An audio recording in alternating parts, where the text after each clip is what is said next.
our second hour of the broadcast. I don't know about you guys. I loved listening to Nina Atwood talk about how your hormones and everything change as your relationship. They die. Yes, they do. They really do. They do, but I love what she was saying about, you know, when you first meet somebody and it's passionate and, you know, it's lusty and all those things, and then it turns into something that's so much deeper and so much better, and it's kind of a secure love, and it kind of gives you a different sort of rush, and right? let me tell you, when I talk to people, and I mean, we're still just 13 years into that. I mean, we're not like 30 like Susie. Hey, don't balk at 13 years, though. That's something to be proud of. That's a good run. But, well, you're right, and I'm taking it, right?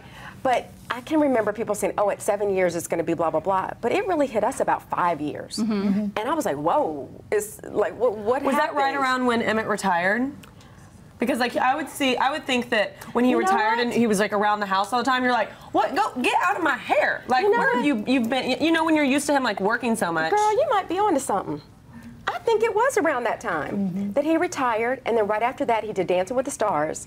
And that might have been right about that time. That was a little hard. I'm going to tell you one quick story. Okay. Tom, I started picking Tom right after I married him. He was my best friend, and then I started picking at him, nag, you never, if only.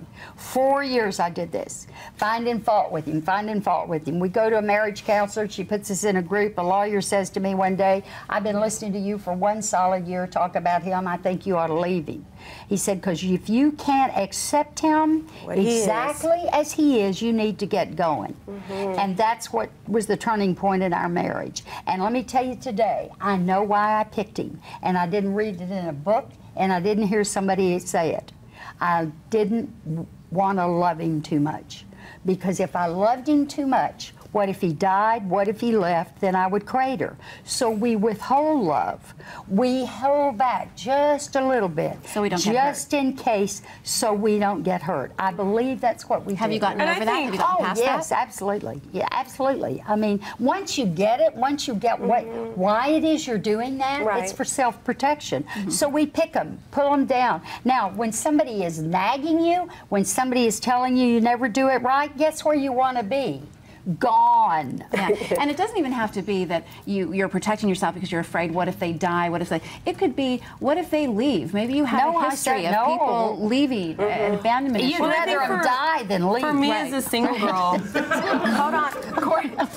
Courtney's trying to get something. No, I was just going to say, like, for me as a single girl, I think I do the same thing, like, guard my heart. Like, I'll go on a date with a guy and find a reason why I don't want to pursue it anymore, or be like, I don't want to call him back because he was this. Like, I find ridiculous things that really aren't even relevant because I don't want to get hurt, because I've been hurt not only, you know, by men, but, you know, relationship. It's just, it's a part. And at 31 now, when I'm like creating a brand and involved in so many things, like, I don't want my career and the things that I'm really passionate about right now to suffer because I'm head over heels like in Lustville with some guy who's going to just end up breaking my heart. So I think we do the same thing. Being hurt is practice. It's just practice. Of course you're going to be hurt. We're all hurt. That's just part of practice and living. Right. So it's always, something's always going to hurt you somewhere. So you just got to live every moment, love with all your heart. Exactly. And then if he leaves, you'll just fall in love again. Remember that movie, Something's Gotta Give, with Diane Keaton, and Amanda Peet plays her daughter. Yes. And she tells her that there's a scene where she talks about,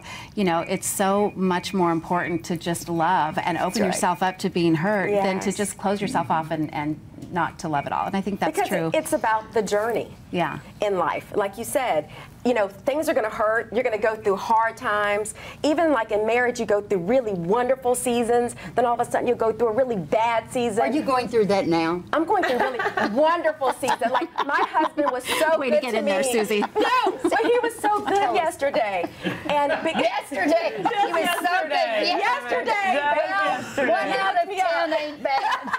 No, he is an awesome. I'm so blessed. I really am. But I had to realize that there were going to be seasons of really wonderful moments and times, and then those ones that are kind of like it's dry. Okay, it's not going like I thought. He didn't really quite do this like I wanted, or maybe I disappointed him. But people have always told me that have been married for years, and you can relate to this, just make it through those seasons. Just make it through those seasons. And I think it's like that way with friendships too. You know, I've noticed that because I have three girlfriends that we're all really, really close, and two of them have gotten married, and then I guess there's four of us. Two of them have gotten married, and the other two and have had children, and the other two, are still single alongside me, and so it's hard because we're each starting to take these different paths, and it's like our relationships and our friendships are going through seasons of like, well, we were really, really tight at this point, and then this happened, and she had a baby, and it's like I don't relate with her anymore, so she's gravitating more to this friend, and so I think that's true for every relationship. All relationships aren't meant to last forever. Well, and all relationships, I think people should remember, are work. Like, unless you can't go, well, you didn't call me. Well, you didn't call me either.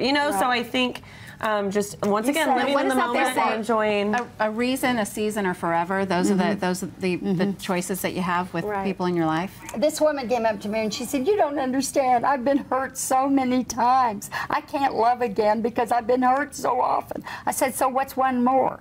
Yeah, you already know how to be hurt. If you've been hurt so many times, you can have one more. I've said that to friends before who are like, I don't know, I'm shut down because I've been divorced. And it's like, well, but you already know how to do it. That's right. And you already know how to get past it because we do get past those bad things. That's it, goodness. girl. Okay. With the help of girlfriends. Yes, that's right, girl.